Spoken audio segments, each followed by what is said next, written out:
Hello and welcome to Pitching in, the story podcast that explores the difference between taste and expertise. And after a long hiatus, we are back from the dead. We've risen from the grave to curse everyone with another horrifying plunge into the depths of our tiny little minds. Specifically that of myself, the disturbing Christian Barrett, my illustrious guests, the relentless Jane Raitt, and the inappropriate Ryan Wooston. How's it going, guys? I feel like that's a Simpsons Treehouse of Horrors gag at the end there. Inappropriate. Nice.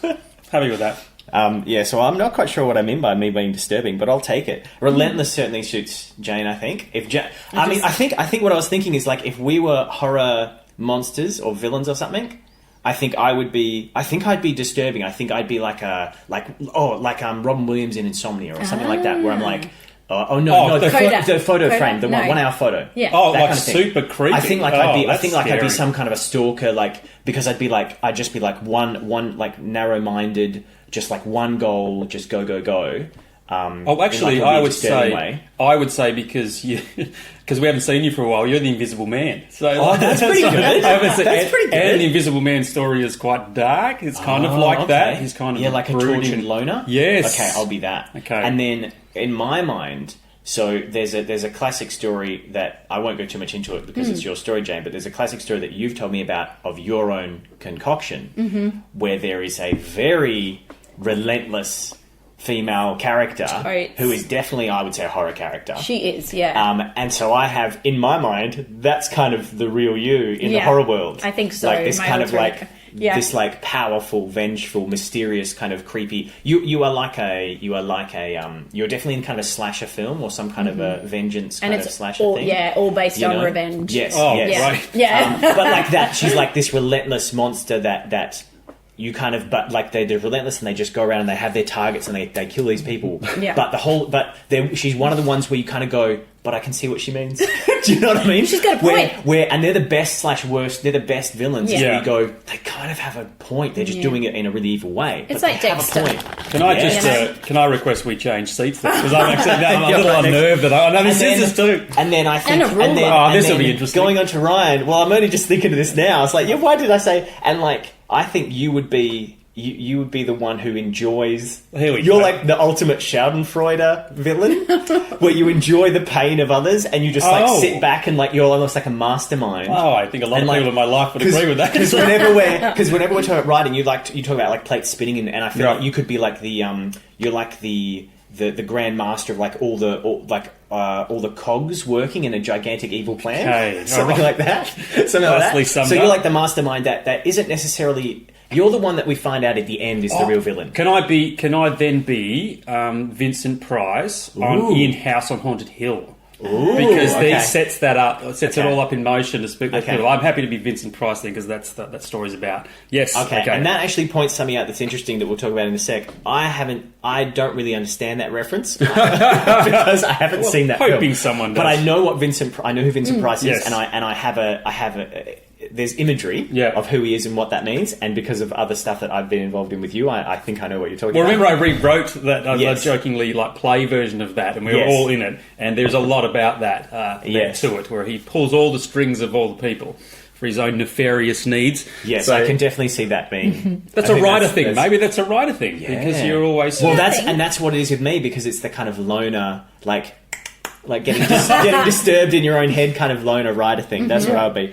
But yes, this is our Halloween special. We have been away for a while. There's been lots of things going on, particularly in my life, that have just kind of derailed the podcast for a little bit. But that's okay. What better way to return than with a celebration of Halloween that's just passed this last Thursday, and all things horrible in the hallowed halls of horror filmdom.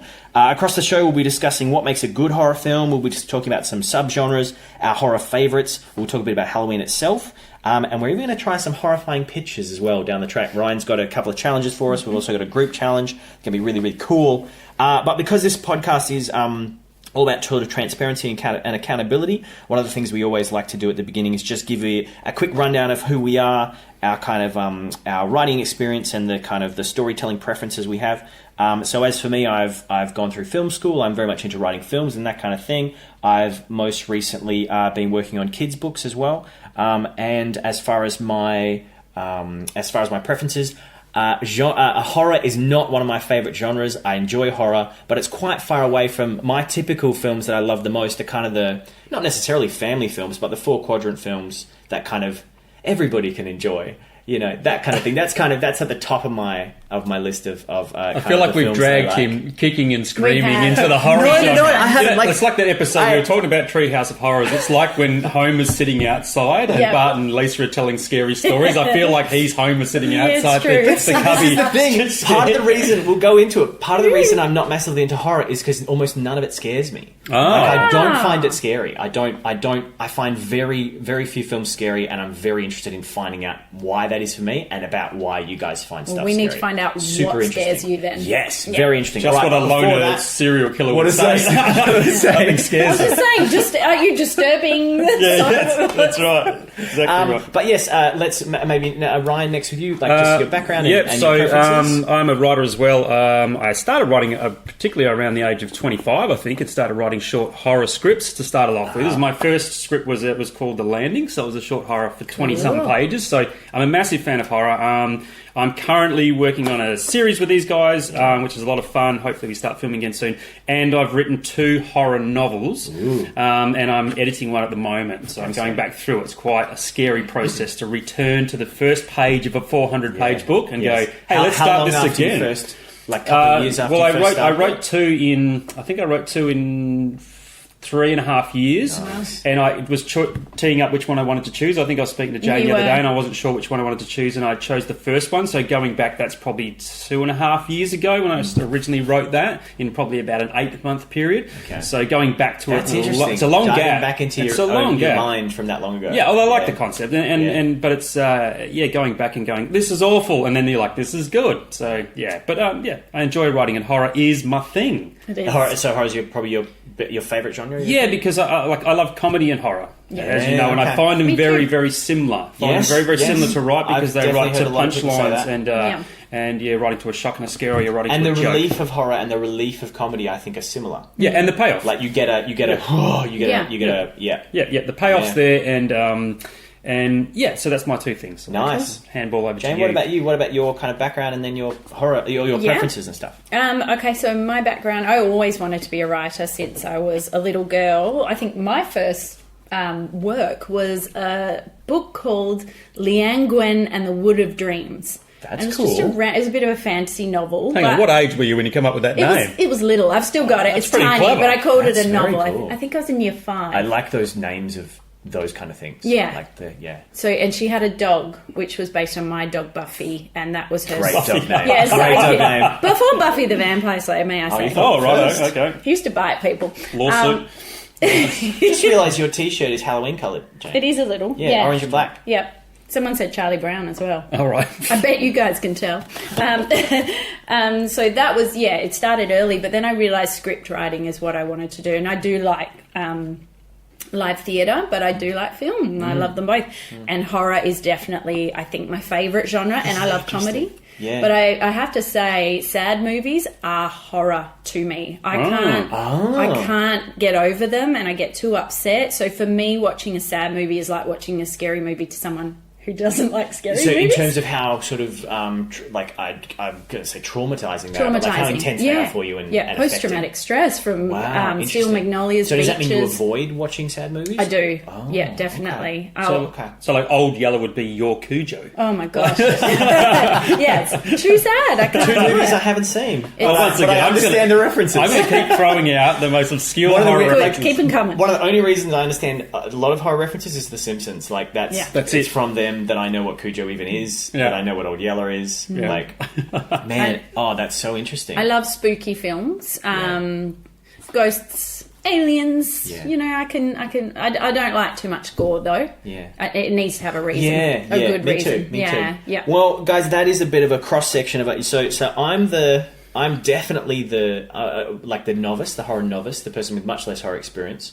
And you guys seem like you're very much more in the horror camp, so I'll be interested to see. I mean, it's there's so often this divide where I'm on this side of the table, and I've got a difference of opinion. But well, actually, no, it's not a difference of. It's just a difference of experience. Yeah. Because I do enjoy horror, like, but I feel like That's a weird example. In my head, I just thought of the analogy that horror is like cats to me. I don't like most cats. So there's a lot of cats. I find like 8 out of 10 cats. Oh, that's like a TV show in England. 8 out of 10 cats are like really grumpy and just don't want to be anybody's friend, and that's fine because they're cats. And about 2 of them are really nice and interesting. That's what I love about cats. And for me, most horror is just I find it kind of boring.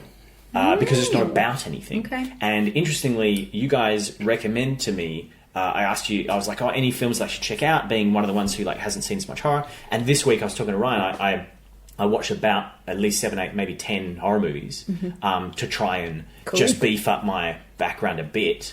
And I found a lot of them quite boring. And you didn't cry yourself to sleep? No, didn't. He hasn't slept for days. No. I haven't slept. No, I haven't slept. No, I haven't slept, Jane. I haven't slept. I've just watched horror movies. Okay, well, with that in mind, let's start maybe by... do you guys want to start by talking about what we think, like what defines horror? Yeah, okay. What makes it, especially, you leave it more to you guys because as more of the experts. Well, I think horror is anything that plays on fear. There's horror violence, obviously, stylized violence in films, but horror to me is something that plays on your fears or our primal fears. It could also be like a fear of heights, it could be a fear of dogs, it could be a fear of bugs, and then we write films based around those elements to scare people. Yeah. And obviously people are attached to those elements, like if there was something about heights, because I'm scared of heights, that would affect me in a horror way. Yeah, and scared of bugs, so that's the baseline for it. I think there's an urge in humankind to kind of revel in fear a bit and play sort of like allow ourselves to be scared and enjoy it, because we're going into these cinemas to watch these horror films and we are enjoying what we're seeing, even though we've got our hands over our faces and over our eyes. Tense. Yeah, and I mean, and most people think, when you see violence, and you see this stuff with the Joker recently where they're like, it's too violent and people are going to be violent as a result of it. Yeah. I think it's the unknown. Yeah. Like it's reveling in naughtiness might be the way of doing it. Seeing someone go around and stab people and kind of going, I know it's wrong, but it's actually something about the wrongness. Yes, like there's like a relief to it, like a release. Yeah, it feels like, even though it can be a reality, it feels a little bit of it distracts from normal life sometimes, and that's why I watch what I watch too. Well, it certainly makes your real life feel more comfortably mundane, and like safe in its mundanity, which like is safe in its just like a horror movie is very, it really can be a reality. You are naive to the fact that you are watching something that could happen, unless it's something supernatural. But for me, playing on fear, and I guess the unknown is a big, is important. Like that's what scares me. I don't necessarily like seeing blood and guts and all that. Because I feel like the fear of the unknown is the fear that governs all the other fears. Yeah. Do you know what I mean? Like, that's what fear of the dark is. Fear of a shark, I think, is fear of the unknown. Yeah. But it's fear of the unknown, but also fear of weakness, maybe fear of your own vulnerability kind of thing, which is just the basis of fear of possibility, like anything shark. that's more powerful than you. And like with bugs, I think it's the unknown about bugs specifically. Flying. I can handle all other bugs, but like I think anybody that has like a animal phobia, a lot of it, if it's not a big powerful animal, it's about like the unpredictability of that creature. Like that, I don't know, like I feel bugs can kind of go all over the place and like lay eggs in your ears and stuff. Thanks, Christian. I'm going to sleep well. The grossest one is laying eggs in the face. Yeah, or the spiders. They're like, I've considered wearing ear headphones to bed. Ages ago, I heard a statistic which said we eat several insects a year, spiders, in our sleep. believe. But then I've heard another thing that debunks that. Yeah, there's 11 different pieces of insects in each chocolate bar. But that's okay. It's just extra protein. I don't mind that. But I'm a vegetarian. No. Look, if I accidentally eat a bug, I didn't mean to. Not a cockroach, though. Surely. So what do you think? So if a horror film scares us, has it done its job? Yes. Is that all it has to do? I go like this. It just has to scare us. And does scare mean shock?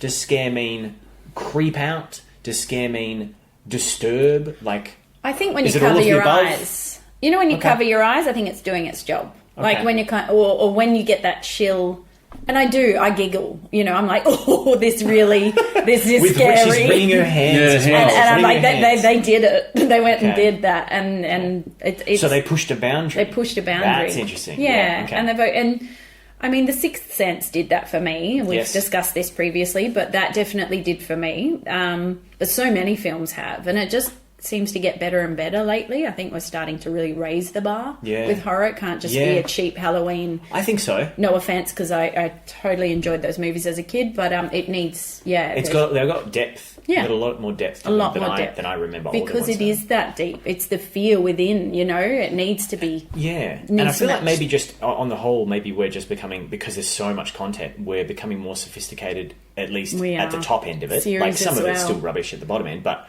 just in terms of all content, everything is being. People are expecting more, so some of them are delivering. Some are delivering more. Yeah. In just terms of complexity and things. No. Yeah, I disagree a little bit. I think that horror has jumped up a lot because we're headed towards jump scares and we want to be scared immediately. I think we're losing the element of horror where we used to build the villain of the piece and have them seen in the third act. So if you say Jaws, like it was all music and it was all swimming through the water and it was all, there's a shark there, just the top of the tip of the shark. Yes. We're seeing the monsters in that now by like Act 2. We've already seen it, so it's in our face, like it's shoved in your face. You see it in Act 1, which you do in the book anyway, but it's continually shoved in your face. And then we're relying on jump scares to get us through to each punchline, like a comedy punchline. Yeah. So next jump scare, next jump scare, That's next a jump good point. scare. So we're losing that. We've got the story there, but we are trying to continually shove fear down people's throats, and I reckon that'll wear very thin. I think the ones that work the best and have worked the best in the last probably 2 years are the slow burn horrors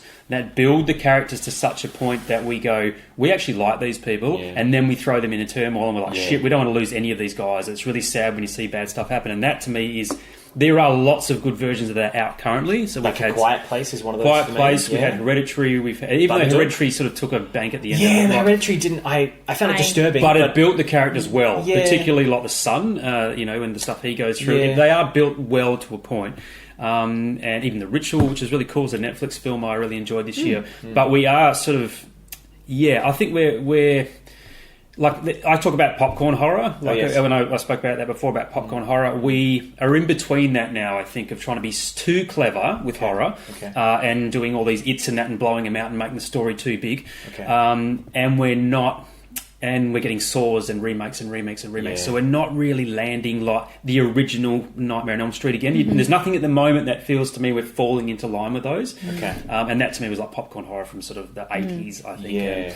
But, see, and I disagree. Like I've been opened up to more and more now, and I feel like I can rely on whoever's streaming. So Netflix, I'm really enjoying a lot of horrors I'm seeing on there, and what they choose, I tend to give it a go because I'm enjoying a lot of it, and it is new to me. Have you seen In the Tall Grass? I haven't watched that yet. No, I've seen that's that. what I wanted to check out. Is it good? Oh, sweet. I'm going to know 0. 0. And that's 0. And this Okay. He gave the Pretty good perfect cast. I did the perfect sign. But it's amazing the difference. The worst thing that about makes. that was because it's obviously, and it's sold as a Stephen King and his son Joe Hill's story, and it's actually Joe Hill and Stephen King just sort of helped. So they kept plugging it as Stephen King, which kind of bugged me a little bit. And it starts off pretty well. Like the first act is pretty much to the book, and then they obviously had to make some changes and stuff like that. And there's a very clever change in it, but it derails so quickly, you're just lost. And I remember waiting for that to rock up. I was like, I'm excited to see this, and I got it on a Saturday night, got the popcorn out, got ready to watch a good horror. I got the wife there. I was like, this is going to be good. Halfway through it, we were both looking at each other, going, this is a pile of shit. I just feel like no one can they can't do justice to Stephen King novels. Like I disagree with that. That's my disagreement. I don't know. I think that they have recently probably been close. It's a tough one because it's like over 1,000 pages. To even attempt to do it is crazy. Like, I enjoyed both it, and I haven't read the book. I attempted to read the book, but I haven't finished it. Yeah, and that book derails itself as well. It's got so many parts to it that don't need to be in it. You needed an editor to attack that book. I think that's what's hard about adapting Stephen King is that his books. I don't think his books are tight enough to be movies. Well, there's always a bad. And so you've always got to do the editing to make the film. And the payoff's bad as well. Regardless, you're going to lose huge chunks of whatever made him great in the book. And they've tried series, even they haven't worked. Well, I mean, Gerald's Game would probably be the best I've seen lately, and that's probably one of the hardest ones I thought to adapt. And is that a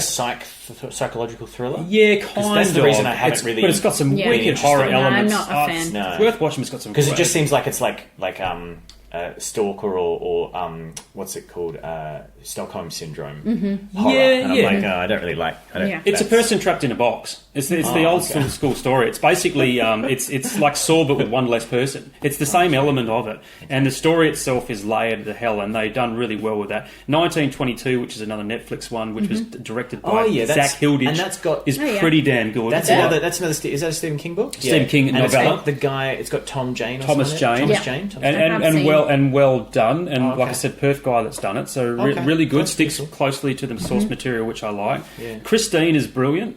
Pet Sematary, the original, is really good. Even though I've got that sitting over there on my notes. Yeah. You gotta watch it. You're going to hate it. Yet. I know you're going to hate it. Well, I know you'll hate it because it does lack budget. It lacks. But that's so. Like it creeped me out big time as a kid. Okay. Yeah.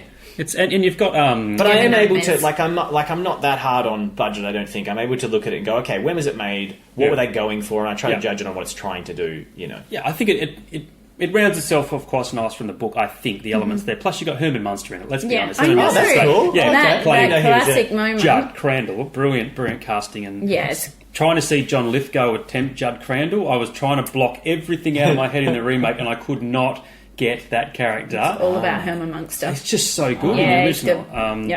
But yeah, so anyway, that's just me throwing all the King stuff out there I can. Some have been really good, some have been absolutely woeful. And, well, I mean, that actually brings me on to the next thing I wanted to talk about. Obviously, Stephen King's he's been a big sort of foundation of horror over the last 40 years. So 70s was kind of when his stuff kind of started to... He's my hero. Yeah. He is Ryan's hero. He has I just wanted to take you guys, if it's okay, through a brief history of horror as I just quickly did some quick research. So this all comes from the New York Film Academy, which is pretty good. So I was just going to really quickly break down the kind of, from the first horrors in the late 1890s was when the first horror movie, through to recent. So just kind of the vague sort of ages of horror. So the first horror film, according to this New York Film Academy, was from George Méliès, which isn't how you pronounce it because it's French, so I apologise for my pronunciation. And it was called The Haunted Castle. It's a 3-minute silent film. It's available on YouTube. It was made in 1896. It's one shot. And it's basically a guy conjuring and unconjuring cauldrons. He transforms into a bat. He conjures kind of a little goblin person, and they just kind of dance around. And it's just all, and a lot of it's just with matte paintings, and it's just, like I said, one locked off shot. It's 3 minutes. It's a silent film. Very interesting. And then the literary years from the 1900s to 1920, that was when books like Frankenstein, one of the other first early movies that was a horror movie, was a Frankenstein movie made by Thomas Edison with his studio, in about 1910. How long and then it was, I want to say 16 minutes long or 8 minutes long. I apologise. That was I researched that for another. The lighting would have been good. I mean, it makes sense. He's creating. There he is. That's the gold that we. That was good. And like Jekyll and Hyde and the Werewolf for some of those. Then we get into what's called the Golden Age in the 20s and 30s. They had the classic monster movies that you can imagine. It was the first time they used the word horror as a genre in the 30s. But what they meant was mostly dark romances with a little bit of an edge. Yeah, they were dark. They were just kind of melodrama romances. I remember Frankenstein. And that's like, and I think Nosferatu and all those ones are in that kind of era as well. And then you get into the atomic years, so there's the 40s and 50s, where threats were less supernatural and more sort of psychological, or about radiation monsters, like radiation creatures. So you had the Incredible Shrinking Man, Godzilla, and obviously all the Hitchcock stuff. So Hitchcock started with a lot of, so that's when kind of slasher films just started coming, because that was his first bag. The gimmicky years, they call it, these guys are calling it, in the 60s and 70s.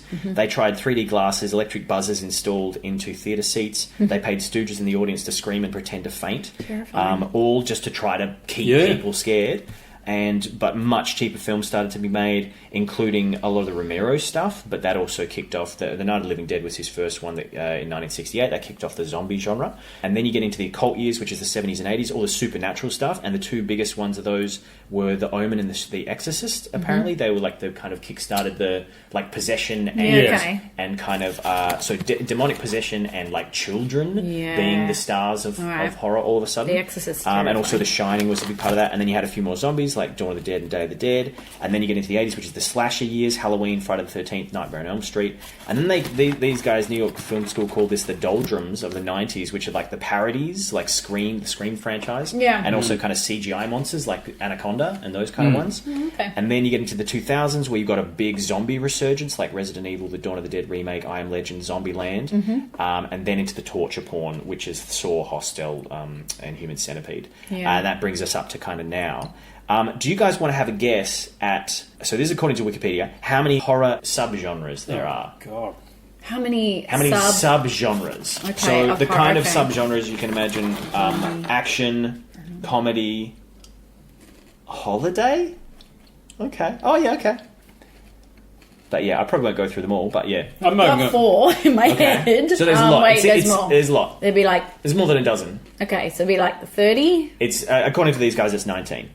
Okay. Yeah. So they include Aim high. holiday Let's create horror, another one, Yeah. guys. horror drama, psychological horror, sci-fi horror, splatter film, supernatural, Splatter. gothic, Okay. natural horror like The Birds, Jaws, Piranha, zombies, teen horror, cyber horror, superhero horror. It's like, there's loads of subgenres. Like Brightburn. Yeah, Which is a there we horror. go. Is it good? Yeah, Have you Bright- seen it? No, I haven't seen No? it, but that is... So that's yeah. basically if Superman was evil as a boy. Yeah. So Yeah. he's a little Clark Kent, but he's evil. Yeah. I've heard pretty negative things about Oh, it, which bugger. bums me out. It's like apparently the premise is really interesting, and they do a few good things with it, and then it just drops away, and Yeah. nothing really happens. So so that gives us a bit of even just the really quick research I did on that. I really appreciated being able to see. It's really interesting the kind of arcs of the trends that Definitely, of it's- things that we've been into, and I like it. Kind of feeds into what you said, Jane, a bit about how like the complexity of what we're into now. But then I don't know, because I don't know who to agree with what you guys both said on that. Because Ryan, you said that. What did you say? You said I can't remember. No, you said about popcorn films, and you feel like we're in between popcorn. Yeah, horror I and think we've lost our identity a little bit with horror. Okay. I think we are either remaking everything to make ourselves feel better about like how shit our horror sake is at the moment. I disagree. And I think that. But I think it's this. I think you're talking about the same thing. I think Ryan's talking Elementally. Ryan's talking about Yeah. what's been happening, and I Yeah. think Jane's talking about what's just been happening in the last couple of years. It's so new, in yeah. response to what you're talking. But let's about. not. I think one thing you missed there is Yes. kind of the found footage horror, which Oh, would have yes. been, I think, Yes, would have been yes, the early noughties. Like Yes. So that's 1999 was Blair Witch. yeah. Yep. So that That would be the That was last. a that is one of the game changer. subgenres. You're right. So that we've is come one of the off that. And we've Paranormal also Activity. had Paranormal, which is still getting kicked out every now and then, Yep. and Cloverfield was great. But we've had that as well. So we had Rec, we had Quarantine, we had a lot of Yes, those found yes. footage Yeah. ones, and Rec is brilliant. Quarantine is average, and it's a remake of it anyway. It's a Yeah. French film, Okay. but Not a huge another fan. remake. So my story is yeah. we are remaking to try and save. We can't. We Just like we are with every genre. we Like, are, like- but we are horror sells. Yeah. So, and to be safe with horror, they're playing very safe by going, let's go back and find the best horrors that have worked, and let's boot the shit out of it. So we keep creating. Let's prostitute a franchise as well. Like we're basically over franchising films as well. I know that was happening in the 70s and 80s. Like Nightmare on Elm Street spawned 7 or 8 of them. Friday the 13th probably even more. And then they merged Yeah. 2 of the characters. But now we're right. getting one, like with Paranormal, we're getting one Paranormal a year. I reckon it would have been 5 years straight. Yeah, And every definitely. Halloween they were dropping it on our Yeah. lap because it was Yeah. making money. Yeah, Paranormal 285. Which cost them nothing to make because it's just Yeah, running around with a very bit of, just like my series, but it's just like running around with cameras. And then they did that with Saw, where Yeah. they made a Saw every year as well. Not a fan. Not a Yeah, fan. Saw of I is super sick. appreciate I haven't the seen Saw attempt. 1. I've seen Saw 3. Maybe it was. I appreciate the attempt. And I watched the first 2. Okay. I think that's it. I couldn't, First one's great. First one's great because Yeah, it's different. Second one, yes, iffy because they add more characters. Third one, garbage because it tries to round the Yeah. trilogy up. I hate when they round the trilogy off as well. And then after that, they're like, stuff it. Let's do 4, 5, 6, Yeah. 7, 8. Like, just keep going, flogging the franchise. Then it went dead for about maybe 6 years, and then they brought Jigsaw back. So we've had the Yeah. series. Now we've got. I believe it's Chris Rock might be rebooting Saw Oh, again. is he? That, yep, So it's that. coming back from scratch. Yeah, It's okay. like Because I'd agree with Jane, and I think that the same, again, from my a little bit more rookie perspective, novice perspective, is that I think streaming services are responding to what you're I talking do too. about. Because I do think they're... I don't think they're just doing remakes in No. the streaming services. Because we have to include But they are the- in the movie. They are at the cinemas and in a lot of the bigger, more obvious stuff. But I do think there's all this smaller stuff that's coming through that is... I don't know. I think it's... I Well, you've think got it's, American Horror it's Story. exploring newer ideas, like... And you've got the Babadook Yeah, and... but was and American Horror Story wasn't streamed. Haunting of Hill House. That's That's true. very It was a good. TV Yeah. show. Like, that was a TV. The first series of American Horror Stories is up there for me. It's great. Brilliant. Yeah, it's really Yeah. good. And I've seen Asylum is sick, but it's Good. good. Yeah. I three, I stopped think. after... I think I stopped, but I'm back with this 80s one. I'm going to try and give it a chance. Is it 1980? 1980? I think Yeah, I it's know the called. one you're What talking is- about. Yeah. I just gave up on it after 3, but Yeah, but I appreciate the first series and the cast. I loved it. I class American Horror Netflix as like when you used to go to movie shops, which we still Yeah. don't have, and you looked and there was like 800 copies of like a major film, Yeah. and you look down 3 shelves and there's a few horrors. That's what Yeah. Netflix is. The smaller built films that they're now streaming, Okay. and some quality there. Like I said, The Ritual's great. It's worth watching. On Yeah. Netflix. It scared the crap out of me. I was like, this is pretty cool. Check it out. Creepy. Some people didn't like it, but you know, the ghost at the end's kind of weird. But yeah, I think that's where Netflix is landing. I think also Stranger Things is in there as well, Yeah, so that's hitting the notes from the Yeah. 80s. Yeah. But I mean, what about, like, you've also got Stan, Amazon Prime. Yeah. They're the Yeah. ones. So those 3 streaming services are the ones that I have at the moment, and they're the ones that I've been hitting in the last week to try to catch up on some of this. Try and grab some of horror those stuff. films. Yeah. Yeah. And they have surprisingly, like, Amazon Prime and Stan have a surprising amount of like less well known Yeah, okay. That's what I movies need in to general, do. but also less well known horror. Like, I even found Thinner. Do you remember Yeah, Thinner? Thinner. That's a king. Yeah. I found that. Yeah, Yeah, it is. yeah. Another king I one. tried to watch it. It got about halfway through. It wasn't very horrifying. It was, it was just kind of a little bit boring, but it felt like a telly movie, which is okay. It was made in like 1996. I read that Just book like a this TV year, movie. and that's one of the But I ones like the I idea. struggled Like through. the story Yeah. idea is an interesting idea. Yeah, but I it's struggled like- through even as a book. So the movie itself was like, meh. Yeah. I was just like, the book's average. Like, so the movie to me was like, they're trying their best with what they got. Yeah. It's not a great king, I I must watched admit. Jeepers Creepers again the other night. It's freaky as Yeah, for a really? cheap horror. I haven't seen that one But either. that's popcorn horror. Yeah, That's the classic. But it's spooky. Yeah. The monster, The van, is when he's terrifying. driving. Whatever. Yeah. Do we want to talk about our first? What was your kind of first horror experience, and what was the thing that made you love horror? Like, that made you really, that got you into it? Oh, Because My I first- really struggled to try to think of the Mine first started scary with movie. books. Ooh, So okay. I would always take out real ghost stories from the library. Yeah. Real, as Did you in, did you read Goosebumps? yeah, I did but Yeah. I was a like adult when they were. yeah, but let's not bring that up. Didn't they come out? I thought they came out in the 80s. They Oh, came look out in at the Belle. 90s. Oh well, then I didn't they start come out reading in- them until I was about 18. Oh, okay. And I just assumed Because I thought never they were really new. read them. But books, no real ghost stories. So Yeah. things like Telly Savalas, his story that I've told you Oh, about, yeah, that's creepy. terrifies me to this day. I can't even think about it before bed. Scares the crap out of me. Celebrity ghost stories? Yeah, always. And I used to take out the same books, and they'd be like, "Oh, another ghost book, Jane, right?" And so that got me onto, because I loved reading, and I sit in my bed and scare the heck out of myself. My mum would be like, "Why are you doing this to yourself?" And I'm like, "I love it, Mum." Why? Yeah. Why did you love it? I think I like that creepy feeling. Yeah. It is a distraction from real life for me. Yeah. So Is it like a roller coaster or something? Like, is it the thrill? Is it the... the thrill? I think I felt brave that I could, Yeah. because as a little kid I hated them, and people used to tease me for it. I don't know why, but every little kid hates scary movies. Yeah. So I became for some reason I realised I'm brave. I feel like watching these now, so I did. And my brother always rented them, so therefore I'd watch them when he wasn't. And then started taking him to every slumber party. Became famous for taking Nice. scary Oh, movies. you were that cool. person. That's And cool. Didn't realise all my cousins and friends now can't, because of me, can't watch scary movies. And parents were saying to, like, can you tell Jane not to bring Silence of the Lambs? And, Oh, yes. and can you tell her not to bring, all these terrifying movies? And Wow. and all my friends can't watch them now, so I can't go see these with my best friends and cousins. They're like, I don't think I can do it because of you and summer Oh, wow. parties. Stuffed so it up I'm for famous everyone. for it. Oh, wow. So there you Okay. go, horror industry. I helped you. I just pointed at the microphone. So can you cite any specific examples of really early films Pet Cemetery. That just went, whoa. Like, you just went, whoa, I like this. Yeah. Yeah. That spooked me. The thought of there's so much involved in that movie. Oh. They play on the mother, the family, the loss of a child. Okay.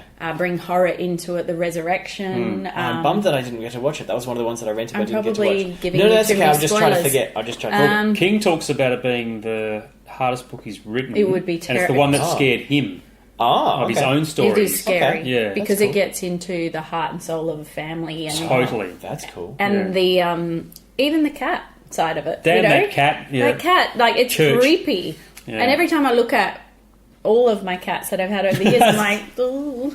Okay. Just don't bury them in an Indian The burial truck ground. Like and that little boy. Yep, the I truck and just the can't little get boy. it out of my head. The problems I with read that the road. book. I read the book, Yeah. and equally terrifying. Like, Yeah. I great. thought they did well. The movie did well. Yeah.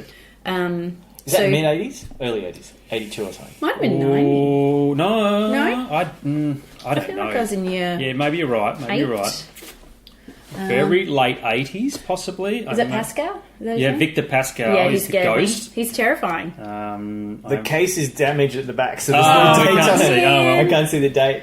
Yeah, Oh, well. I think it's... Oh, because... It's hang the on. sister. Oh, 1989. Yeah, I was going to say, Yeah. because it was early 90s, and I'm pretty sure it was before it, so you're And the correct. delving into her sister, the setting up of Oh, her that's fear. awful. See, that's scary because that can happen, and that really is sad. That's post-traumatic stress and, Totally. and guilt. So yeah, I'm trying not to No, spoil I it too appreciate much. it. I'll have to watch it. Pulls it's many strings of it fear. does. It's typical Yeah, of him. okay.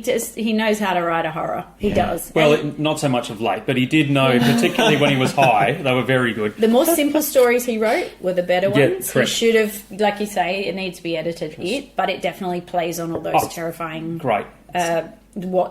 What's really scaring a person. Interesting. So that spooked the heck out of me too. So what about you, Ryan? What was your first? I must admit, I was always one of those kids, and I probably still am. I was always a bit scared of the dark. And Yeah. I think that not knowing what was behind your door or seeing like a dressing gown that turned into a creature, because I've got an overactive imagination, Me as you know. too. So anything that sort of was weird in the room always turned scary. But my first memory of horror is linked to, we used to have some neighbours and they were girls, and I've got a couple of brothers. Not and girls. I know, we're all the same age. We were like all dating. It was like the two older two were dating, the two middle two were dating. It was bizarre. It was strange, it was very ancestral. And anyway, my older brother and his girlfriend at the time got a horror movie, and I remember I must have been around 11 or 12, and we went over there. The house was empty. They put the movie on. It was Nightmare on Elm Street. I was sitting there cuddling my version of the girl, thinking, I don't know what it is. I didn't really understand what horror was, to be completely honest. I'd sort of seen the cover and thought that looks pretty creepy.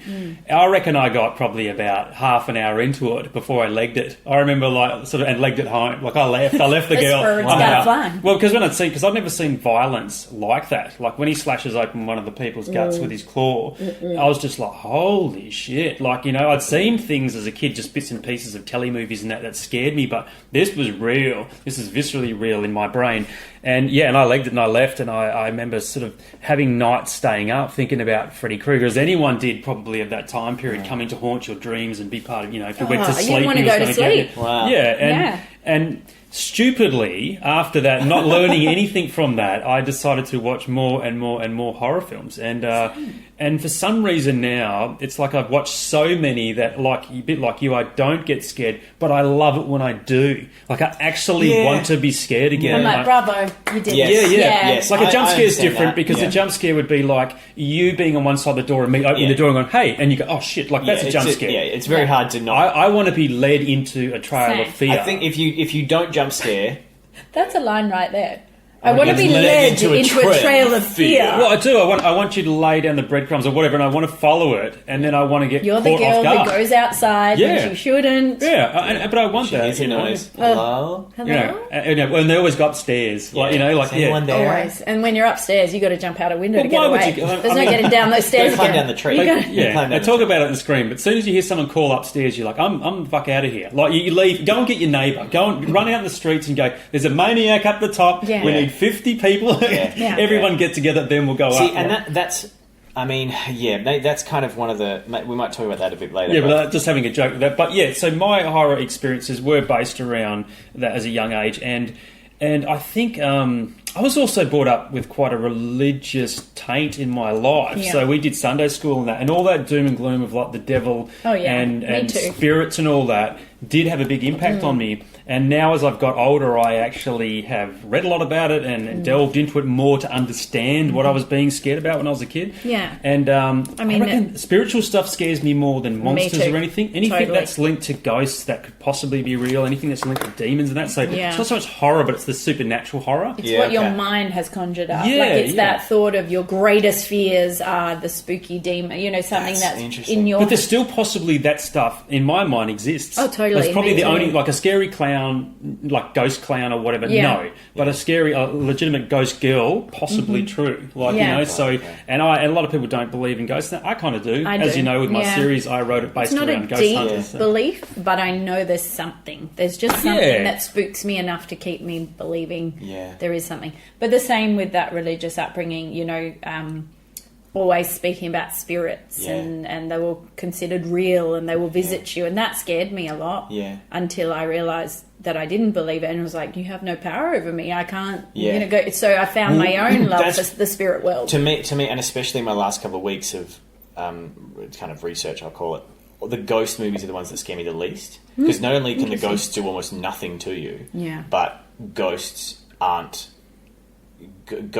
so far from anything that exists for me in my real life. Really? Yeah, because I don't believe in ghosts, and I don't. Again, like the way I tend to believe in reality and view reality is that I think it would be very arrogant for me to say none of this stuff exists and cannot possibly exist. I'm not going to say that because that's incredibly He's the character arrogant. in a scary movie. That's incredible. But I'm not going to behave as if it does exist because I have no evidence that it exists. They always get the people who don't believe. You're going down. Maybe they'll get me. And maybe they'll get me. But no, the stuff that scares me is human beings. Human beings, I think, are scary. I think disease and biological stuff, like body horror and that kind of stuff, I find really creepy because so much of it is real. So much of it is real. There really are, like, spiders can lay eggs in your face. Yeah, true. And, I agree. And, we don't, we treat humans as monsters for doing what sharks do every day, for doing what lions do every day, and there's a beautiful horror in our lack of ability to admit. The human denial is one of the scariest things to me, like the fact that we avoid admitting how horrible we can be to each other and how twisted we are, because horror itself is in a way an admission of how twisted we actually are, because it's a way, as we said at the beginning, for us to just delve into these little pieces of ourselves. Yeah. But at the same time kind of go, oh, but that's not me because that's Freddy Krueger, and that's not me because that's Jaws. And it's like, no. Jaws is Steven Spielberg. Like, that's in him. Yeah. And it's in all of us. But...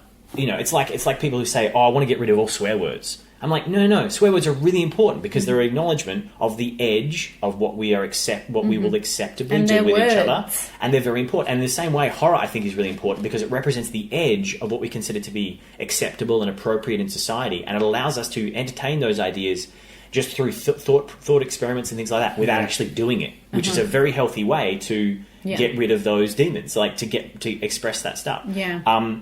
And so for me, in terms of I cannot remember early horror experiences. I can't. I think I avoided them just because, horror is scary, And again, very active imagination. I had a lot of scary dreams when I was growing up. Me too. And so I avoided it really heavily. My first really scary experience was watching Edward Scissorhands when I was 7, and I couldn't get through it. I was at a friend's house and I had to leave the room because Edward Scissorhands to me represented the unknowable human being, where he was mildly dangerous because obviously he has scissors, but he was also mildly monstrous because he was created like a clone or a robot or something, Frankenstein. And he was a Frankenstein, scary, and that was scary. But the scariest part of him was I didn't know what he wanted.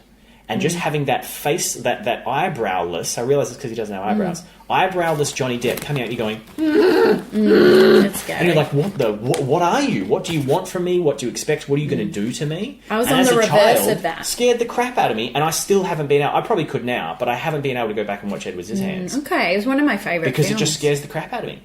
Like, I haven't actually thought about it that much in the last, decade, but... Yeah. I should check it out. I should watch it. Yeah, I'm more scared of the haters. The crap out of me. So I'm scared of I've forgotten her name, the character, but the neighborhood, like, Yes, okay. you know, the way The they people hate who him see him because as he's a different. monster. So that scares me. And you're talking about humans are scary, Yes. not ghosts. I'm scared of haters, of people who are racist, prejudiced. They just, or if, you know, religiously wanting to force you to follow what they follow. And I Yes. don't know, I just, To me, that that's a scares kind of me. I find that really scary. That's a kind of that's human denial. For Yeah. me. That's denial of facts. Yeah. That's denial of information. That's denial of And human control is feelings not and your- you know. empathy and things like that. Like just deciding that I know a thing, like religious zealots and things like that. I know a fact. I know a thing. I have an opinion, and nothing will change my mind. That's very scary Yeah, to me. terrifying. Because that's where you get fundamentalists. And that's what I That's saw where you from get a them. lot of. And that's what a lot of villains represent. That's what the Totally, relentlessness yeah. of a lot of evil villains represent, is that no matter what you do, you can't reason with them, you can't ask them for help, you can't even manipulate them No, and trick them, because they are relentless, and that's why they work as a villain, because they Yeah. just don't. And people who are like that, I find that really scary. And Edward Scissorhands, the house up on the hill, the Yes, scary guy that yes, lives on the hill. Yes, and I mean, I didn't like any of the people in that story either. I found them monsters Like, they were as well. just so dangerous what they could have done. But in the same way Yeah. in Frozen, I can understand why the village people in Frozen are scared shitless by Elsa, because she almost kills them a bunch Yeah. of times. And she's like, why do you hate me? Just because I almost killed you. It's True. like, it's the same thing. I can understand why they're scared shitless of a thing they don't understand. I think the one of the biggest kind of sins of society is that we don't... When you're scared of the unknown and then you become racist from it, or you become bigoted... Why are we surprised by that? Why do we think the way to respond to that is go, you suck because you're racist? No, the way to respond to that is, listen, we're going to give you a bunch of information to show you that there's no need for racism because it's ridiculous, and here you go, it's fine. Yeah. Like, but we don't respond that way. We go, you're evil because you're racist. It's like, no, they're just ignorant. Yeah. And but kind of angry ignorance is like so scary. And I think that's why zombies are one of my favorite tropes, because zombies are basically base humans that are relentless and don't have any morals, they're just going to destroy you. And it's the whole society, so it's everyone against you. And that brings me actually to my first really positive horror experience, which was 28 Days Later. Yeah, so okay. I saw that when I was about 14, 15, something like that. And it was Good the film. first, Yeah. Really good. right? It was the It is first good. horror movie where I was like, oh, this isn't, and this is my thinking back then, and I was like biased and stuff because I hadn't watched much horror. I was like, oh, this isn't just a horror movie, it's a good movie. Yeah. You know, because I didn't think horror movies had to be good movies, and I still kind of probably hold to that, because a lot of them I don't think are very well structured movies. They're just like, let's scare you and get out, and that's it. But this one, genuinely scary, genuinely creepy, but also very intelligent, and had layers to it, and it had themes, and it had a message, it had an idea it was trying to get across. And amidst that were all these scary things. And the basis of that is, like a lot of zombie movies, it's when the rules disappear of society, how far do we go to protect what we love, or fight what we believe in, or fight for what we believe in, that kind of thing. But it's kind of it's an admission and acceptance of sometimes humans need to become monsters, or do become monsters, whether they need to or not. To survive. You know, and to protect their loved ones, or to preserve whatever society they can. I find that very, very interesting. Let's point out, though, as well with that, is that that's the first time I think I've ever seen a film with zombies where they were super fast. Yes. Yeah. Because Me that too, made it me super too. terrifying. Yes. The fact that they could outrun you, Yes. whereas normally they're shuffling along and drooling and falling They've over. got And a you can weakness. kind of they're inferior to you. Like in the so many sequence in the ways. church Yeah. when they go into the church and they're all on the pews and they sit Yeah. up, and then all of a sudden you see them running down the street. You're like, Yeah. holy shit, this is a game changer. Yeah, Well, yeah. we're seeing zombies on crack Probably here. my Like, favourite image from a zombie movie, and it just sticks with me and I just love it, is, have you guys seen 28 Weeks Later? I can't remember if I saw I've seen it. It's been a while. There's right at the beginning of the movie, there's the moment where Robert Carlyle is in the house with his wife. Yes. Yeah, And I then, have seen that. and then Yep. he okay, spoiler warning, you guys, because I'd like to talk about this if that's okay. So there's a spoiler warning for 28 Weeks Later. Just pause for That's right. quiet enough for the next couple of minutes. He leaves her to die and chooses to keep himself safe, and he's running, Yeah. and you can see he regrets what he's just done, but he also didn't want to die. Yep. And you just have this peaceful countryside, and he was going, ah! And like 100 zombies just chasing after him. Yeah. And they don't give a shit what he's going through. They No. don't have any feeling for him because they are No. not human anymore. And he's like, I have ruined my life, but I'm still going to keep running. Self-preservation. And it's that's a beautiful, so many horrible, people. Yeah. you know, and I just think that Life's just... all about decisions, and Right? if you And- don't and- make it And quick, in that moment, he is the monster, and he knows that, you know. And then he Yeah. spends the rest of the movie, and he gradually, as the movie goes on, he does become a monster, and then that's kind of. I'm not necessarily. I'm a little bit conflicted about whether I like the fact that he's kind of a conscious zombie by the end of that story, where he knows who his kids are and he's tracking them down and things like that. But man, still, like, that image is one of my... It's the reason I want to make zombie stories. The reason I've tried to write a few zombie scripts and things like that. Did you like... Is it Warm Bodies? Oh, I haven't seen that. The kind of comedy. That's a rom-com zombie, right? Quite good. Rom-com zombie, Yeah, that's what they good. call it, where they put it all together. I would watch it. It's But it's to not me, bad. like, I really like so the zombie trope is probably my favourite. Do we want to talk about our... no, just briefly. One of my other really scary things, Return to Oz, when I was a kid. Yes. Return to Oh, Oz. yeah, The but anyone Wheelers- that's been through the that Wheelers. crap, like, Oh my Yeah. gosh, the Wheelers and the Terrifying. Madame Tussauds or whatever her name was, where she took her head off and changed Yeah. it. Even the bloody gnome king or whatever at the end. Is it the gnome? Oh my Like gosh, when he yes. eats the egg and it's all plasticine, sort of like and I that's just thought scary of as another hell. horrible thing that really scared the shit out of me. Do you guys remember the original Line, The Witch in the Wardrobe BBC TV series? Yes, yeah. The kind of crappily It was. produced... Animation? No. No. It was real life. BBC TV series in the mid '80s, I want to say. Yeah. Okay. There were characters in that. Do you remember the cats in Cats and how they were humans dressed up Yeah, very yeah. cat-like? There were similarly dressed up humans as the animal characters from The Lion, the Witch and the Wardrobe. And They it's scared the crap scary, out of me. yeah, I There was remember the it. wolf character. Even the beavers were scary, but there was a Yeah. wolf character that's like, Yeah. you just go, holy shit! Look at his eyes. He's a human, but he's not. The Very. Uncanny Valley, I think, is very scary as well. All right. Well, let's talk about next. Maybe let's just highlight a few of our favourite subgenres. Then maybe. So I've Okay. just talked about how zombies are one of my favourites. Yep. And how Ghost doesn't really. I can still find I it like interesting, but they don't Found really. footage. Oh yes. Yeah. I thought Blair Witch, was Yes. a big moment in time Yes. for horror. That genuinely scared me. Yeah, I but, found but that Blair genuinely Witch, scary. I like that. Blair Witch landed at the right time because it was the start of the found footage.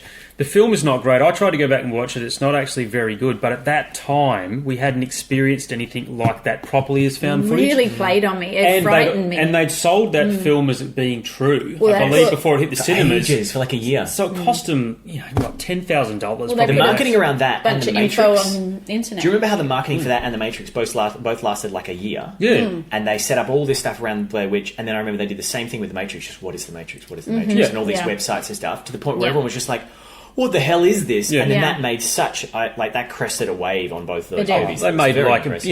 160 million, something ridiculous. But the guys who have done Blair Witch have never been able to capture lightning in the bottle again. Yeah. No. Like they tried to do the sequel, they've done a remake. I think of it's it. a once in a lifetime opportunity. I just think When it we were landed at the we right were time. evolving, and If it landed now, because we've had so many anyway, it probably no, wouldn't work. it But if it wouldn't landed now, I don't think it would work. It just maybe because it was early stages of the internet as well, so you could get that Yes. buzz going on the internet where there wasn't people going, "This is fake, this is crap." Because nowadays, if you tried it, everyone would be like, "It's fake news." and also the technology isn't good enough wasn't good No. enough to fake stuff back then, or we didn't think it was. Yeah, so it played on that. Like everyone had found footage videos of the themselves timing growing was up. great. Yeah. When was it? 99. 99. Yeah, no, So we're on the, we're about to go into Y2K. Y2K, was it called? you- And Planes you know what crashing. else? It was right at the beginning of let's film ourselves. Yeah. That was, Yeah. mid Digital, 90s to late maybe. 90s. Let's pull out a camcorder. Yeah. But we'd already been filming ourselves and doing stuff like that for a while. It's the Just first time hatched. they've They gone. just did well with it. It scared me. The Let's chuck a idea of horror element to witches. it. Yeah. That. Mostly the moment it was the possession for me, like the moment at the end where he's standing in the corner. That's terrifying. Yeah,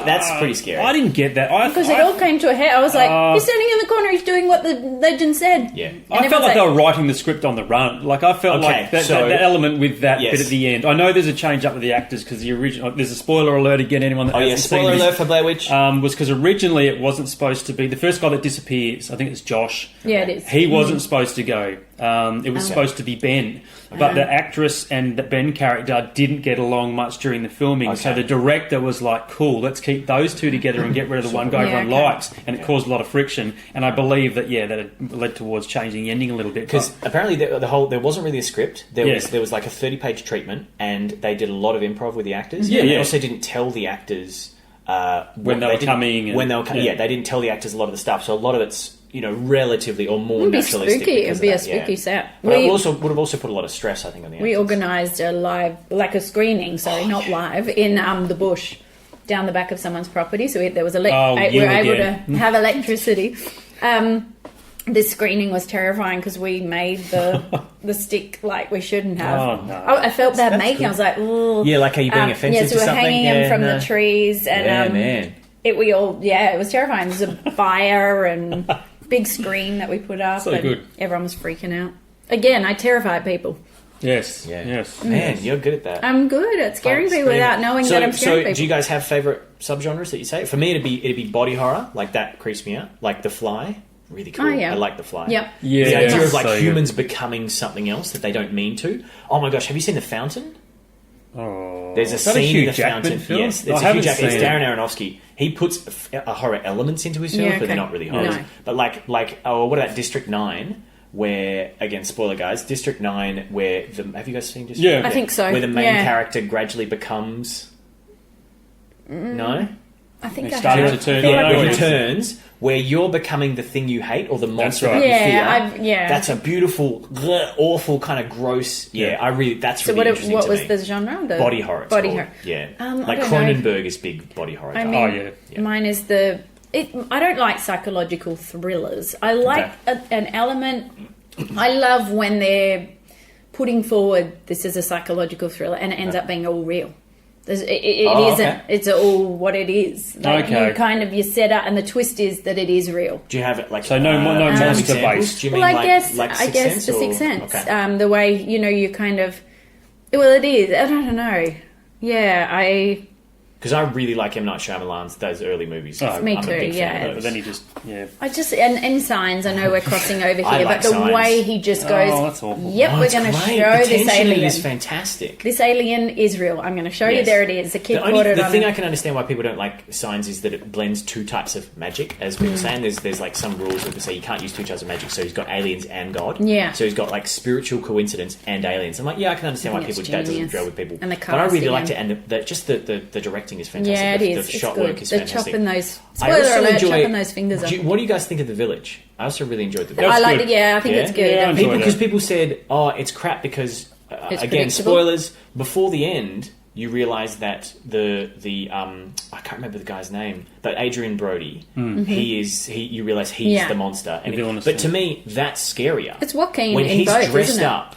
Signs and The Village. Yes, Yeah, he's yes. in both. That's When right. when Joker. you realise that he's the creature, that's scarier to me because it's like shit. Terrifying. So I'm more scared of a guy who's he's got a mental disabilities, Absolutely. but also he's very tortured and he's ostracised by the Yeah. whole community. So And he's what's he unaware going of to do his strength, to you know? rebel against that? What's he going to? And that moment where Joaquin Phoenix is trying to say, "Oh, there are different types of love," and he turns around and it slow mo looks down, Yeah. and he's got a screwdriver in Yeah. his chest Yeah. because Yeah, that's right. that's like I was just like, holy shit! And then the Yeah. guy's going.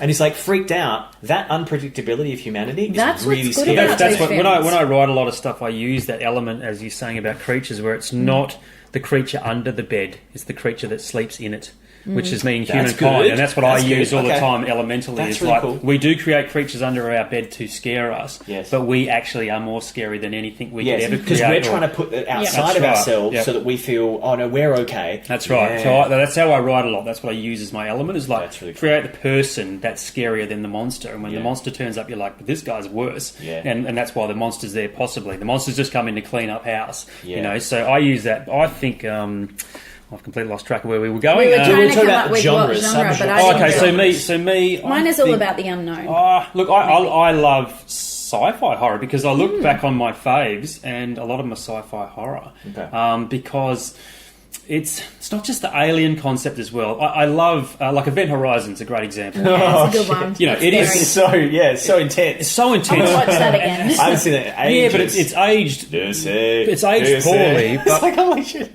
But the concept of that, I remember watching that at the cinema when they go out to see the spaceship, the Event Horizon, and it's just fucking abandoned. And it's sitting next to that planet, and there's lightning cracking and that in the background. They get on there, there's no one on there. It's Yeah. basically the haunted house It's scenario. frightening. And it's Yeah. in space, and you're trapped in space, and shit goes bad, obviously, and there's ghouls and horror creatures and demons and all sorts of stuff that's come back with it when it's come back through time. Spoiler alert. But if you haven't seen these, we don't apologise because It's old. you should have seen these films. It's 20 If you're listening to a 20 horror years old. podcast, you're pitching in, you have had to watch some of Yes, these but films. I haven't seen half of them, so I'm Yes, sorry. so you have seen Event Horizon, though. I have. Yeah, so I like that. I love Alien, like Alien the original. Oh, really? I find that really boring. Yeah, but that... Yeah, and I don't mean to be offensive. I just love it. No, that's so Aliens. Good. Is it? That's Aliens. That I liked. Yeah, Because that's James Cameron. Then I like it. Then I'm thinking of that one. Because Sorry. that's more of an action popcorny horror, and that's That's I like true. that. True. I like that. Popcorn That's versus fun. like slow burn horror building to the I elements. just didn't like. Well didn't like the directed. I didn't find the characters interesting. Come on, I still man. like Ripley's still cool, but I was just like, nothing's happening. What year was that Like, one? That was The late popcorn one. 70s? No, Alien is 88.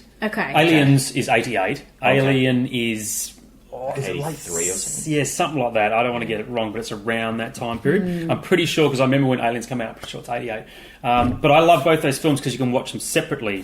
And I had this discussion with someone today about how sequels and that work and how you can watch horror films separately, but I won't go into that point. But sci-fi stuff, definitely, like The Thing, is right up there with... 79. Yeah, 79. So it's right up there with one of the best. Obviously I like Star Wars, which is linked to not horror elements, but it's got creatures, ghouls, goblins. Yeah. So I guess I'm attached to that. I don't know why. And I love ghost stuff as well. As Jane knows, I'm a big fan of anything that spooks you with a ghost element. I remember The Thing Fire was in the one of the Sky ones- scared me, speaking of sci-fi horror. What was that? Was it Fire in the Sky? That sounds familiar. Fire in the It Sky. was about alien abduction. Yeah, and that sounds that familiar. creeped me Oh, that's a true story. Yeah, that's the T-1000. That's it. What do we call him before? We've come up with his name. He's the guy in it. Robert Patrick. That's based on true Yeah. abductions. That is creepy That as was hell. terrifying. Yeah. I Okay. Fire in the Sky. stopped leaving my bedroom window because I used to like to see the stars and the moon. Yeah. And I was like, no. Yeah, that is a We good put film. the That's another blind- sci-fi yeah, one. So yeah, I like yeah. that one as Because well. like another one, like, and I don't like. I look into your eyes, Ryan, and I disappoint you with my opinions, which I don't like. They but- don't disappoint me. I know, but I don't. Yes. So The Thing. Bring Here your we go. I company. started Bring to it. watch. I was like, I can't remember if I've seen The Thing, right? And I was like, oh yeah, like Kurt Russell's cool, and like it's an interesting idea, and I like the idea. And then so I started rewatching it because it's on Netflix, and I think I've remembered that I've already seen it, but I forgot that I'd seen it because I found it forgettable. But I like the dog idea. Cool, that's cool, but just didn't connect with any of the characters. Didn't find that it built to anything, and didn't find that it meant anything. Like, Shattered. God, Do you know what I mean? And it's this not is- shattering my dreams. no, and it's good because it doesn't because But it's just my opinion. What Like, it, I don't- I think the thing is, and it's lauded by most people in the horror tropes because it has practical effects as well, which is I massive admire throughout. that. I do admire that. It's also even though kind now of they're kind of obviously they're very old now. yeah, and you but kind still, some of but them it's work really impressive. well. It's an ensemble piece as well. Like originally, it was like Kurt Russell said he wasn't supposed to be such a bigger character in it. He was part of the ensemble, but they needed someone because they all look the same. So that's why he's wearing that giant hat. That's true. That's why he's wearing that giant sort of 10-gallon hat because otherwise, Jane's eating chips. Jane's secretly trying to eat one of our. Just like we're going to me do a bit of coughing. taste testing. We will do later, some I think. taste testing. Sorry. We're always snacking. Autopilot, We're trying to yeah. cut the snacking out, but we can't help ourselves. So The Thing to me had all of that going for it. I love the character elements to it. There is a lot of cast. It's like the I think they call it the 12 Little Indians syndrome, where they start with a big group and they cull them down narrow to them one. down. Yeah, and sure. and that's I hope that's not racist, but that's basically what they call it. Okay. And The Thing is that element straight Yeah, away. yeah. Also, it's like. You could be it. You couldn't be it.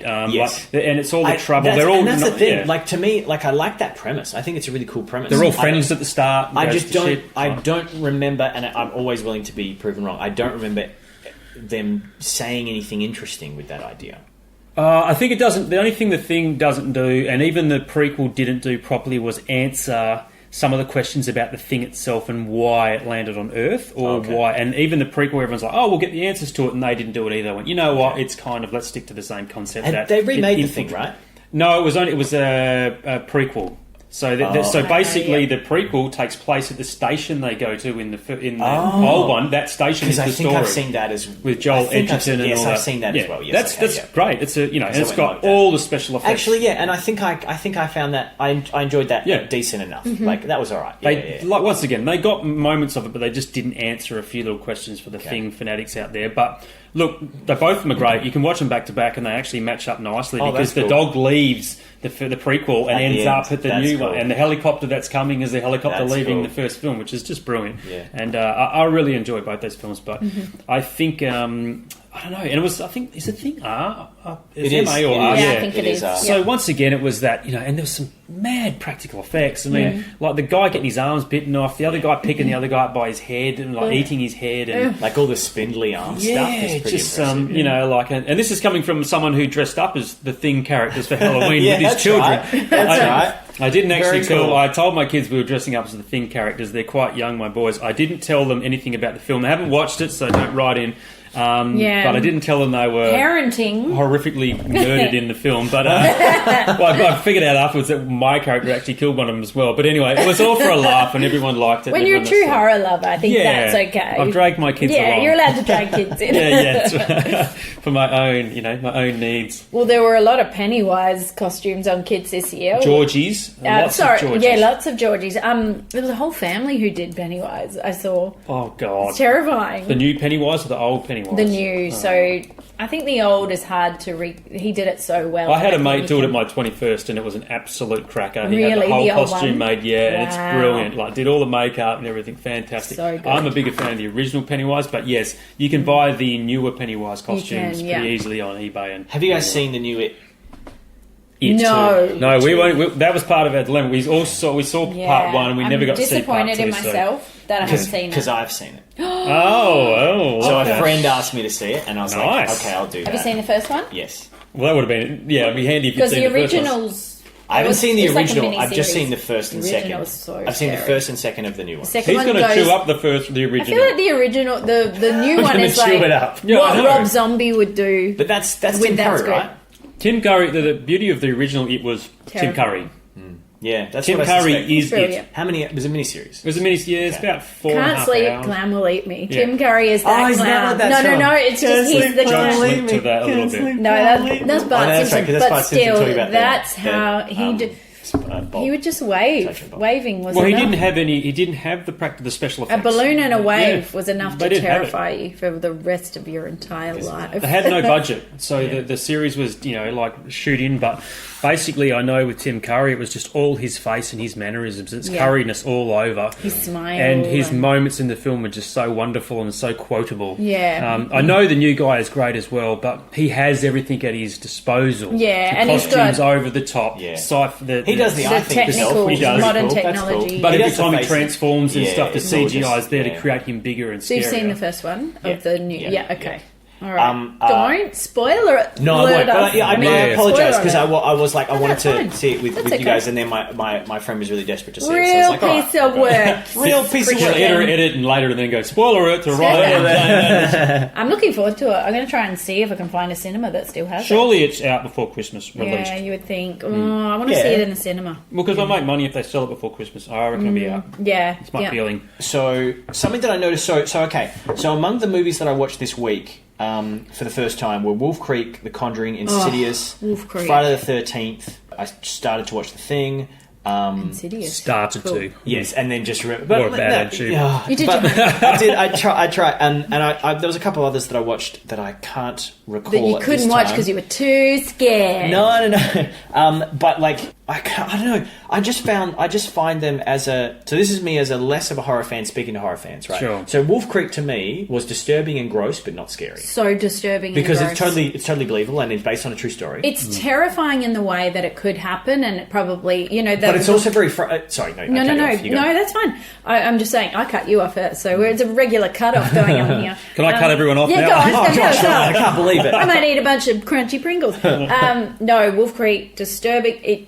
It did terrify me, though. It did frighten me a lot because I guess, I don't know, being a girl, but being a guy as well, it's just there's nothing Well, at to me you're though, stuck. there's so many steps along that process where they make really dumb choices. Oh, yeah. Including the moment, okay, spoiler warning for Wolf Creek. Including everything. the moment where she defeats him. The car? No, where she No. defeats Mick. She Yeah. defeats him. He's on the ground. Yeah. And all she does to double tap is give him a few kicks I know. and hit him with the thing. I would shoot him. You No, have she didn't have to. any bullets He's left. gonna get I would try you. to stab him through the neck or in the head or something.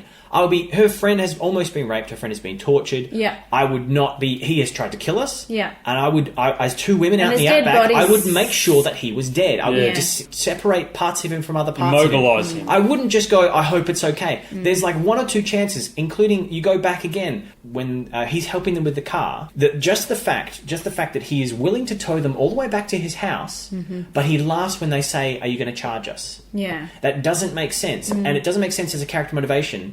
Like it's fine, like in terms of the writing for him, but in terms of them not going, "Wait a second, why are you offended that we'd ask to give you money, and you're not willing to drive us to a town, but you are willing to drive us all the way home?" That's suspicious. Yeah.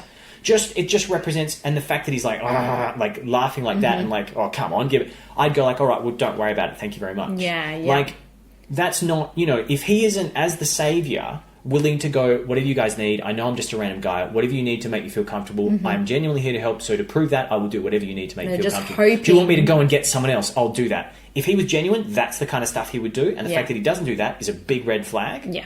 Are they saying they're just so dumb, young backpackers I think, that aren't... So to me, it doesn't scare me because I wouldn't make any of those dumb decisions.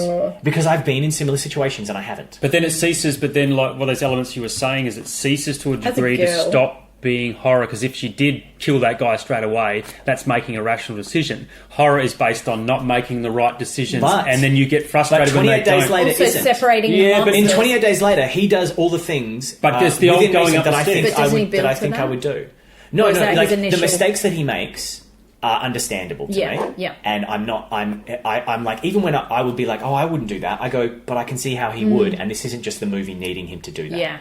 Yeah. So to me, it's just a bit, it's better writing. But again, so Wolf Creek is based on a true story. Let's say that those series of events that happened were some of the real parts, and people did make those bad decisions. Yeah. I still wouldn't, so it doesn't scare me. Yeah, it upsets me, and it's. I'm like, "Oh, that's awful and horrible." It's the drugging side of it that scares me, and I guess they were none of lured in to be none of drugged. it's like I'm not scared of sharks because I never go near sharks. And you're I'm not scared of what else? I'm not scared of dragons because I never go near. No, that's a bad example. But what if you But you know what I mean? Like, down? Watch Game of Thrones? Yes. Like, so I've But I driven have. long distance, Yes, me desert, too. central Yes, desert. me too. And we so broke you're broken down. down, Yeah. and it's just you. Say it's just you. Well, I wouldn't do that. But what if you 'Cause needed that's way someone's too help dangerous. and they Is it chloroform? Yeah, that what if they did that to But you? that's the thing. I don't think it's possible I could get into a scenario where I made the wrong choice, did the wrong thing, and got in trouble, and then would be scared. But I think that's a very small chance because I'm a very sensible person. Yeah. So I wouldn't travel in the I Nullarbor wouldn't. alone. That's a very dangerous thing to do. I wouldn't even travel with no spare tires, and I definitely wouldn't travel with no knowledge of how to fix my own car. Yeah. And my parents always Hang on. said... I want to ask one more because we're talking about spooky tropes. Sure. If someone was upstairs and they called for you in a horror movie, would very you go interesting. upstairs? Very interesting. So I was almost going to get up and act this out. So something that I did want to ask you guys about is what a lot of, especially ghost movies, rely on is the characters being almost completely passive in their responses. And they don't take the initiative ever. And so there are movies where characters take the initiative, and I really admire that. Even if they get punished for it or something happens, that's a very much more intelligent way. So to have a character deal with this kind of situation. If I heard a noise, I would try to make myself unpredictable. So I wouldn't go, "Hello?" I wouldn't stay quiet. I wouldn't stay still. I wouldn't wait. I would make decisions that made me less predictable to whoever or whatever was up there. And I would try to gain information. Would you go up? Like you said, not necessarily. So, but No, you've I'd got run a clock outside, But I mean, ticket. there's all sorts of things. And I almost got up and did it again. If you are walking through the house, don't walk through it head height. If you are, walk Why? through, 'Cause there's guillotine. crouch down. The house isn't on fire. No, but if somebody, their attackers always slice at you at But at don't head go level. deep into a house. Don't trap yourself either. Get the F out of there. Exactly. Run out the front and scream bloody murder. Like I said, Exactly. crawl in the neighbourhood. So this idea that my curiosity to find out what it is going to overpower my sense of self-security. Yeah, but there's Of someone up course there it's not. calling, Christian, What is it? Christian. Hello, what's your name? What is it? Help me. Oh, what do you need help with? Come up, please. He's Oh, got a who are knife. you? He's got a knife. Oh. And now I'm dead because you took too long. Thanks for that. Well, that's not how real people ask for help. My sister. Do you know what I mean? And it's So the they don't fact call that knife. But then what's really funny is if sorry, you were going to say No, something. you're It says, good. what's really funny to me and what just saps all the tension out of the ghost genre is that the characters go, oh, what is it? What is it? And, you know, granted, The Conjuring had some scary moments. Sinister had some... Insidious had some scary moments, sure. But what saps the energy out of it for me, any scares, is that the characters wait and wait and wait and wait. And the ghosts do nothing to them. They go, oh, I'm a ghost and I might be real. And the character goes, oh, I'm so scared that the ghost might be real. And that's all the consequences. But they don't get killed. Presence nothing is dangerous. Happens. Going further. Sure, but there's no consequences that show me that. Do you know what I mean? With a few exceptions, maybe at the end of the film. You know? Okay. But this kind of in-between space of, like, I guess, if I'm in a situation where I might die or I'm in danger, and I can act on that to change the course of my future, I'm not going to be scared. What I'm going to be scared about is when I have the chance to change it and I fail, and then I know that I'm dead. That's what's scary. But in that in-between space where you're just like, no, I'm just gonna run that way, or I'm just gonna make my behavior less predictable.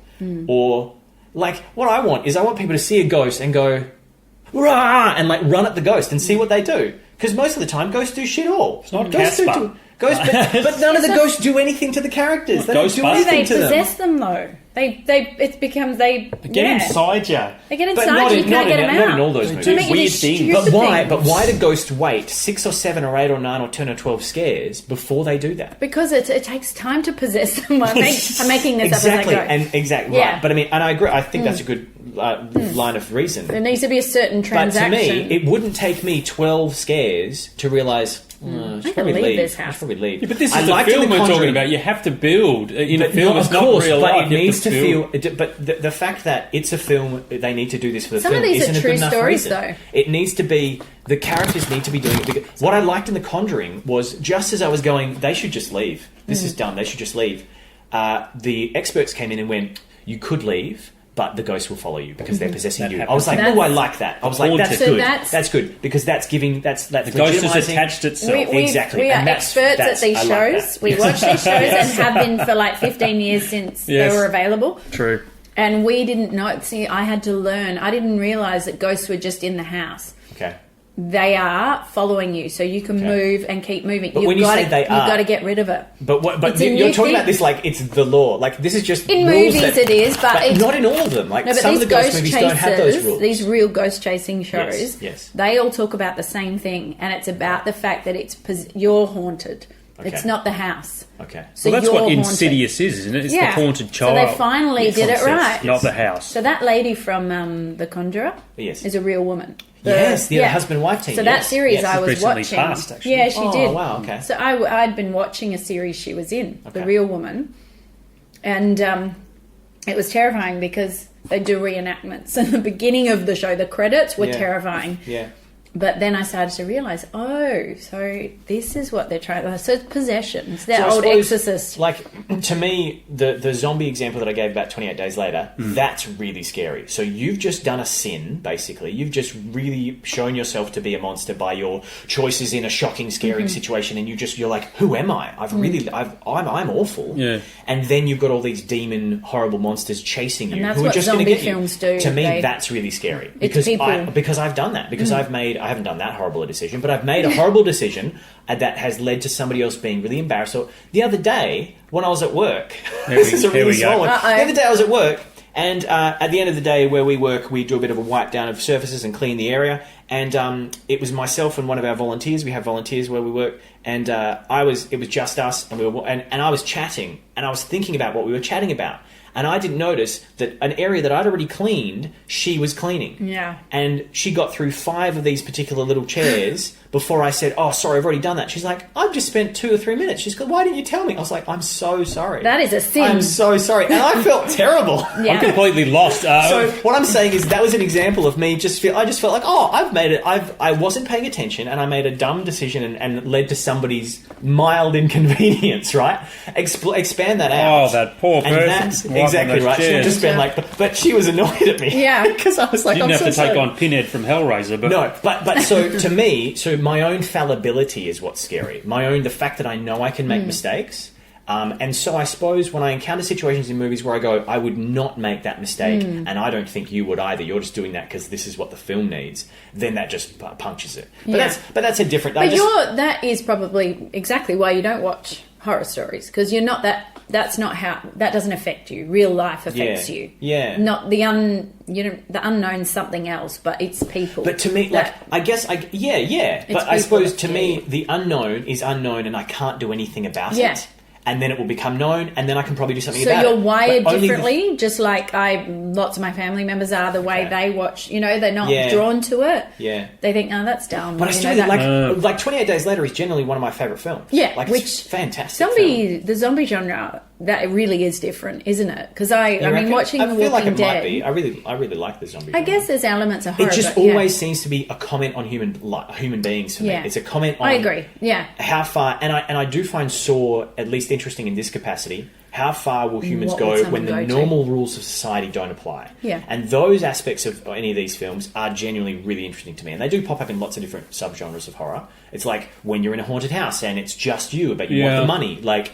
What lengths do you go to? That's really interesting to me because that's about human character, and that's something real that's connected to human life that actually is scary in real life, or represents something that's scary in real life. Well, I think zombies also is about the fact that anyone can turn into a zombie. So you and me could be buddies walking down a street, and you get bitten, and all of a sudden it's like, I can't be with you anymore, and you have to cut your losses with the people who are actually the closest to you. Yes, and a lot of the zombie films we get, it's strangers put together, like The Walking Dead. It's a bunch of strangers that all of a sudden have to become a family, and they've all lost people. They've all had grief, and they've had to leave people behind, like Robert Cartyle did, and go, "You've been bitten, you're screwed. There's nothing I can do to help you." Other than because the guy gets bitten in 28 days at the start, and she hacks him up with a knife, and the other guy's like, "What are you doing?" But she's like, "I won't turn." I remember you saying, "I won't," and she's like, "You will."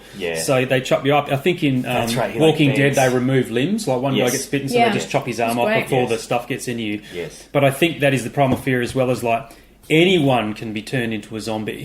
You could be with all your best mates and your wife and your kids and stuff, and when someone gets bitten, you have to let them go because they are not going to come back, and there's no anti-venom or anything to stop them. Something that I think I've just hit on in my brain. Do you know? You remember The Flight of the Navigator? I love it. That was one of my first horror experiences as well. Okay. So when I was a kid, and that's a PG Disney film, exactly. But this idea of him going away, coming back, and nobody knows who he is. Okay, it is scary. I think that kind of links in with zombies a little bit, where suddenly everybody that you love and trust is a monster, and you are completely alone. And what you thought you knew about everybody is completely wrong. Yeah.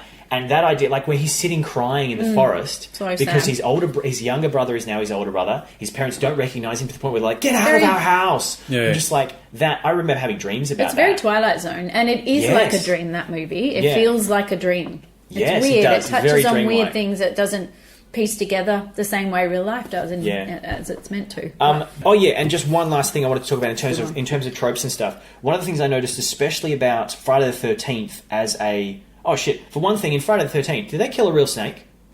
Oh, I don't know. There's a moment where there's a snake in the cabin, and they look at it and they go, "Oh, get it," and it's a real snake on film, and then they just hack into it with a machete. I don't know. I would hope not. Oh man, I want to check that out because it looks real. I'm not into any of that kind of... Oh my gosh, I was like, because I'm pretty sure the laws for that stuff came in like 5 or 6 years after that. But for inhumane treatment. But what about killing, like, because holy crap, arachnophobia in that? I presume they would have had to kill a lot of spiders. Has he got a problem with that as well? Because and cockroaches, like in Creepshow, they kill a lot of cockroaches for real. You kind of see it. Really? Yeah, he has to. He has to kill these cockroaches. I'm like, is that? As you know, I'm a stickler for that. You would have been happy with. You would have been happy with the end of Creepshow with them killing all those cockroaches. No, I'm a stickler for any animals dying. Oh, okay. What about cockroaches? Though? I made you look for a real. That's right. Oh, that's right. Yeah, it's the reports on the internet say it was a real snake. Oh, that sucks. Yeah, animal cruelty. I just think, if you don't have to do something, don't do it. Oh man, it's just not right. I was just like, geez, they just killed a real snake. Holy crap. I didn't know. I don't remember that. Faith No More got in the shit for the film clip for one of their film clips for their music, where there was a fish flapping around on a jetty that wasn't in a tank, and it's flipping around, flapping around. Fish torture.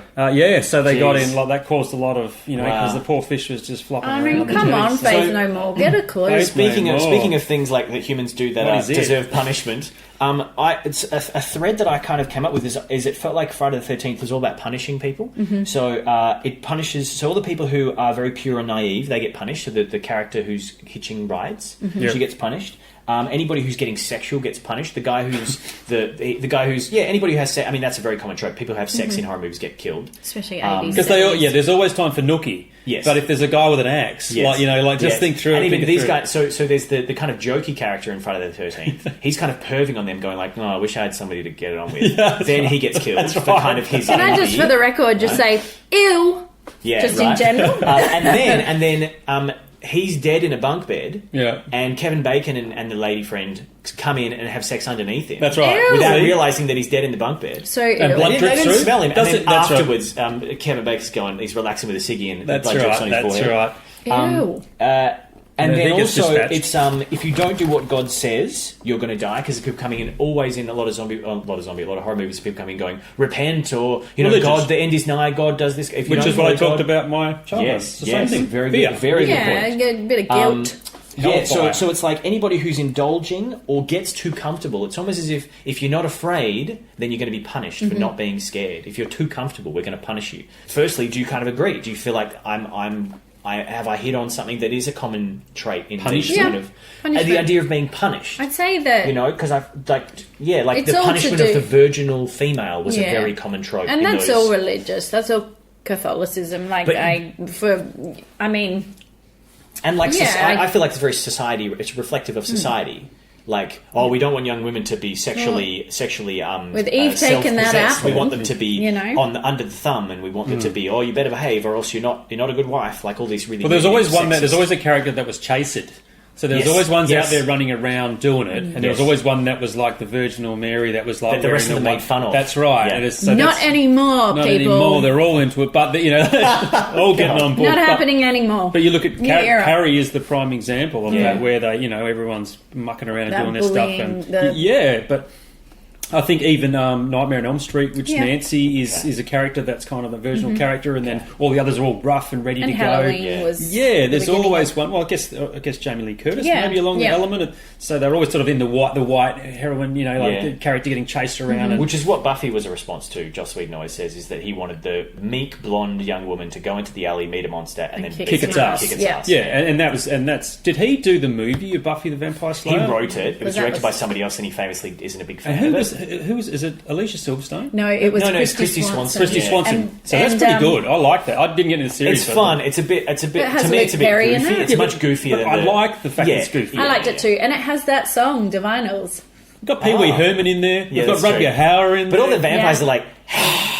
It's like they're really silly. Luke Perry, he's Luke Perry's the love he's interest. Spike. And He's it Spike. has so many good characters in it. It's also got the Arquette. Arquette in it. Yeah. David Arquette in it. Yeah. Oh, God Great bless movie. that film. I'm going to have That to movie watch made it. about $14 million. Doesn't matter. It's spawned No, a I series. felt bad for Yeah. it. Yeah, but she felt so bad. The director, the woman, Kusai, I can't remember her name, but the woman who directed it for I really Joss, liked it. He was like, he's like, yeah, good on you, but it's not really what I wanted to do. She's like, prefer- all right, I'll try and give you another chance. And so then they gave him a series, and he got like seven. Is it Donald seven seasons Sutherland? out of it. Yeah, Donald Sutherland. Apparently Yeah. he's a very difficult fellow on that film. Is he? Yeah. I love Joss him. Whedon talks about how he's like, he's a difficult guy. Really? Yeah, he's not a I just loved it. He just changed all his lines. He's like, no, I don't like those lines. I'm just going to change it. I really like him. Pride and Pee Wee Prejudice. Herman's death. I Yes, just remember it's when he's great. like kicking It's a great It's film. so great. He's Yeah. kicking that thing. Doesn't he have a weird death sequence? Like, Yes. it's not Yeah. very- Yes, it's he like- takes on ages. yeah. Oh. Which to And me it felt doesn't like come ad out lib. after the credits. Or Yeah, something. yeah, He which goes, felt like "Ugh," ad he just lib. like dies some Yeah. more.